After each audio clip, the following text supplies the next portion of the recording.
না বন্ধুরা, আমি আজকে আপনাদের বিভিন্ন বিষয়ে সাধারণ জ্ঞান জানাবো যেগুলো চাকরি পরীক্ষায় বারবার আসে। সামনে আমাদের প্রাইমারি পরীক্ষা আছে, প্রধান শিক্ষকের, এছাড়া আছে আবার নতুন করে সার্কুলার দিছে সেই সব পরীক্ষায় আসার মতো, এবং বিসিএস সহ আরও অন্যান্য যেসব সরকারি পরীক্ষা হয়ে থাকে চাকরির, সেসব পরীক্ষায় বারবার আসবে এমন কিছু সাধারণ জ্ঞান নিয়ে আমরা আজকে আলোচনা করব। তবে চলুন শুরু করা যাক।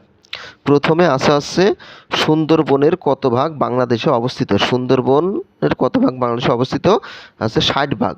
আপনাদের এখানে জেনে রাখা উচিত সুন্দরবন হচ্ছে দুইটা দেশে অবস্থিত, এক আছে ভারত আর একটা আছে বাংলাদেশ। ভারত এবং বাংলাদেশ মিলাইয়ে হচ্ছে সুন্দরবনে অবস্থিত। এই জন্য সুন্দরবন হচ্ছে ভারতের অংশ আছে 40 ভাগ, আর আমাদের হচ্ছে বাংলাদেশে অবস্থিত 60 ভাগ। আপনাদের জানার সুবিধার্থে আরও একটা বিষয় জানায় রাখছি যে সুন্দরবন কিন্তু বাংলাদেশের ফুসফুস বলা হয়। সুন্দরবনকে কী বলা হয়? বাংলাদেশের ফুসফুস বলা হয়। এই প্রশ্নটাও চাকরি পরীক্ষায় এসে থাকে, বিভিন্ন চাকরি পরীক্ষায় এটা আসে যে সুন্দরবনের বাংলাদেশে কী বলা হয়? ফুসফুস বলা হয়। আবার ঘুরায়ও আসতে পারে যে বাংলাদেশের ফুসফুস বলা হয় কোন বনকে? সেটা হচ্ছে সুন্দরবনকে। এর পরের প্রশ্ন আছে, বাংলাদেশের প্রথম রেডি ক্যাশ চালু করে কোন ব্যাংক? বাংলাদেশের প্রথম রেডি ক্যাশ চালু করা হচ্ছে জনতা ব্যাংক। রেডি ক্যাশ কোন ব্যাংক চালু করে? জনতা ব্যাংক। অনেকে বেসরকারি ব্যাংক দিতে চাবে, কিন্তু বেসরকারি ব্যাংক না, এটা হচ্ছে সরকারি ব্যাংক। প্রথম জনতা ব্যাংকে হচ্ছে রেডি ক্যাশ চালু করে থাকে। এরপর হচ্ছে বাংলাদেশের হোয়াইট গোল্ড বলা হয় কাকে? হোয়াইট গোল্ড বলা হয় চিংড়িকে। হোয়াইট গোল্ড বলা হয় চিংড়িকে। চিংড়ি হচ্ছে হোয়াইট গোল্ড বলা হয় চিংড়িকে। এই চিংড়ি বিদেশে রপ্তানি করে আমাদের প্রচুর পরিমাণে বৈদেশিক মুদ্রা অর্জন হয়। বাংলাদেশের মৎস্য খাত থেকে যে বৈদেশিক মুদ্রা আসে তার বেশিরভাগই হচ্ছে এই চিংড়ি রপ্তানি করে আসে। এই জন্যে বাংলাদেশের চিংড়ি কাছে হোয়াইট গোল্ড বলা হয়ে থাকে। তারপরে প্রশ্ন হচ্ছে, বাংলাদেশের আন্তর্জাতিক বিমানবন্দর কয়টি? বাংলাদেশের আন্তর্জাতিক বিমানবন্দর হচ্ছে 3টি। মনে রাখতে হবে বাংলাদেশের আন্তর্জাতিক বিমানবন্দর কয়টি? 3টি। এটাও চাকরি পরীক্ষায় বারবার এসে থাকে। এরপরে প্রশ্ন আছে, বাংলাদেশের সাথে কয়টি দেশের আন্তর্জাতিক সীমান্ত রয়েছে? বাংলাদেশের সাথে 2টি দেশের আন্তর্জাতিক সীমান্ত রয়েছে। একটা হচ্ছে ভারত আর একটা হচ্ছে মায়ানমার। এইটাও চাকরি পরীক্ষায় প্রচুর পরিমাণে আসে। বাংলাদেশের সাথে কয়টি দেশের আন্তর্জাতিক সীমান্ত রয়েছে? 2টি দেশের। বাংলাদেশের লোকশিল্প জাদুঘর কোথায় অবস্থিত? এটাও চাকরি পরীক্ষায় বারবার আসে। বাংলাদেশের লোকশিল্প জাদুঘর কোথায় অবস্থিত? সেটা হচ্ছে সোনারগাঁয়ে অবস্থিত। কোথায়? সোনারগাঁও। বাংলাদেশের লোকশিল্প জাদুঘর কোথায় অবস্থিত? সোনারগাঁয়ে অবস্থিত। এরপরে প্রশ্ন আছে, বাংলা সনের প্রবর্তক কে? বাংলা সনের প্রবর্তক হচ্ছে সম্রাট আকবর। এইটা বলো চাকরি পরীক্ষায়, বিশেষ করে প্রাইমারি পরীক্ষায় খুব আসে যে বাংলা সনের প্রবর্তক হচ্ছে সম্রাট আকবর। সম্রাট আকবরের আমল থেকেই হচ্ছে বাংলা সনের চালু হয় এবং এখান থেকে বাংলা সনের প্রবর্তন করা হয়ে থাকে।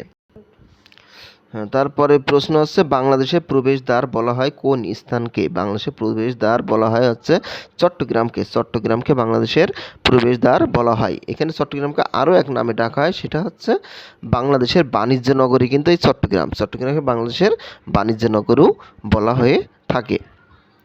এরপরে প্রশ্ন আছে, 76-এর মন্বন্তর বলা হয় কত সালে? সরি, 76-এর মন্বন্তর হয় কত সালে? সরি, এখানে হচ্ছে বাংলা কত সালে 76-এর মন্বন্তর হয়ে থাকে? এটা হচ্ছে 1176 সালে। 1176 সালে বাংলার মন্বন্তর হয়েছিল। এটার মানে হচ্ছে 1176 সালে বাংলাদেশে প্রচুর পরিমাণে দুর্ভিক্ষ দেখা গিয়েছিল এবং খাদ্যের অভাবে মানুষ পর্যন্ত মারা যাচ্ছিল। সেই কারণে একে 76 মন্বন্তর বলা হয়। আর এটা কত সালে হয়েছিল? 1176 সালে বলা হয়েছে।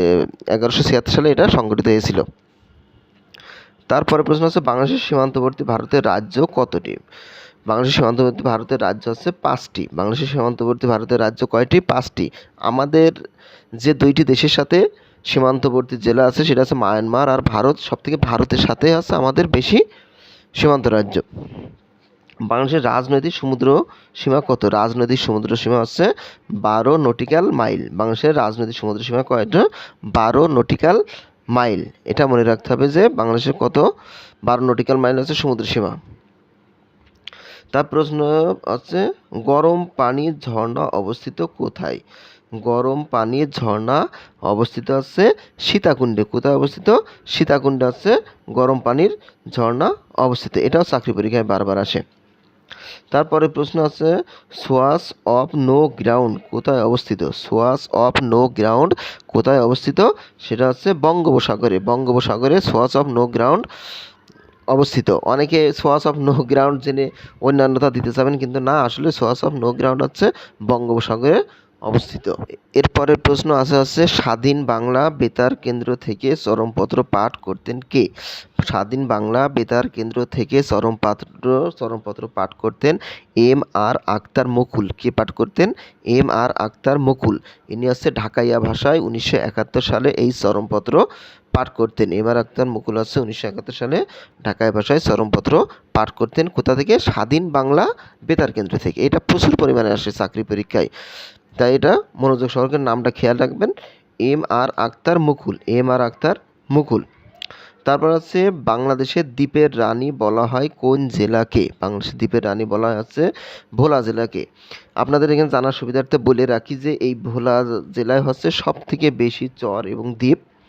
আর বাংলাদেশে একটা সিনেমা আছে যেটা নির্মাণ করা হয়েছে এই ভোলা জেলায়, সেই দ্বীপটা হচ্ছে ভোলা জেলায় অবস্থিত, আর সেই সিনেমার নাম হচ্ছে মনপুরা। মনপুরা দ্বীপটি কিন্তু এই ভোলা জেলায় অবস্থিত, এটা মনে রাখবেন। বাংলাদেশের প্রথম নারী এভারেস্ট বিজয়ীর নাম কি? বাংলাদেশের প্রথম নারী এভারেস্ট বিজয়ীর নাম হচ্ছে নিশাদ মজুমদার। নিশাদ, নারী যখন উল্লেখ থাকবে তখন নিশাদ মজুমদার হবে। নিশাদ মজুমদার হচ্ছে নারীদের মধ্যে প্রথম এভারেস্ট জয় করেছেন। আর যদি শুধু থাকে যে বাংলাদেশের প্রথম এভারেস্ট বিজয়ীর নাম কি, তখন হবে হচ্ছে মুসা ইব্রাহিম। তখন নাম হবে কি? মুসা ইব্রাহিম। মুসা ইব্রাহিম হচ্ছে প্রথম এভারেস্ট জয় করে বাংলাদেশের। তারপর হচ্ছে নিশাদ মজুমদার করে, নারীদের মধ্যে হচ্ছে নিশাদ মজুমদার। তারপরে প্রশ্ন হচ্ছে তিস্তাবাদ কোন জেলায় অবস্থিত? তিস্তাবাদ হচ্ছে লালমনিরহাট জেলায় অবস্থিত। কোথায় অবস্থিত? লালমনিরহাট জেলায় হচ্ছে তিস্তাবাদ অবস্থিত। বন্ধুরা, আপনারা যদি আমার এই প্রশ্নের উত্তরগুলো ভালো লাগে এবং প্রশ্নগুলো ভালো লাগে, তবে চ্যানেলটাকে অবশ্যই সাবস্ক্রাইব করবেন এবং বেশি বেশি করে শেয়ার করবেন। আর আমি এইভাবে বিভিন্ন চাকরি পরীক্ষার সাধারণ জ্ঞান, বাংলা, গণিত এবং ইংরেজি এইভাবে কোর্সগুলো করায় যাব। আপনারা সবসময় এই আমার চ্যানেলটাকে ফলো করবেন এবং যদি ভালো লাগে তাহলে সাবস্ক্রাইব করে দেবেন। সবাইকে ধন্যবাদ।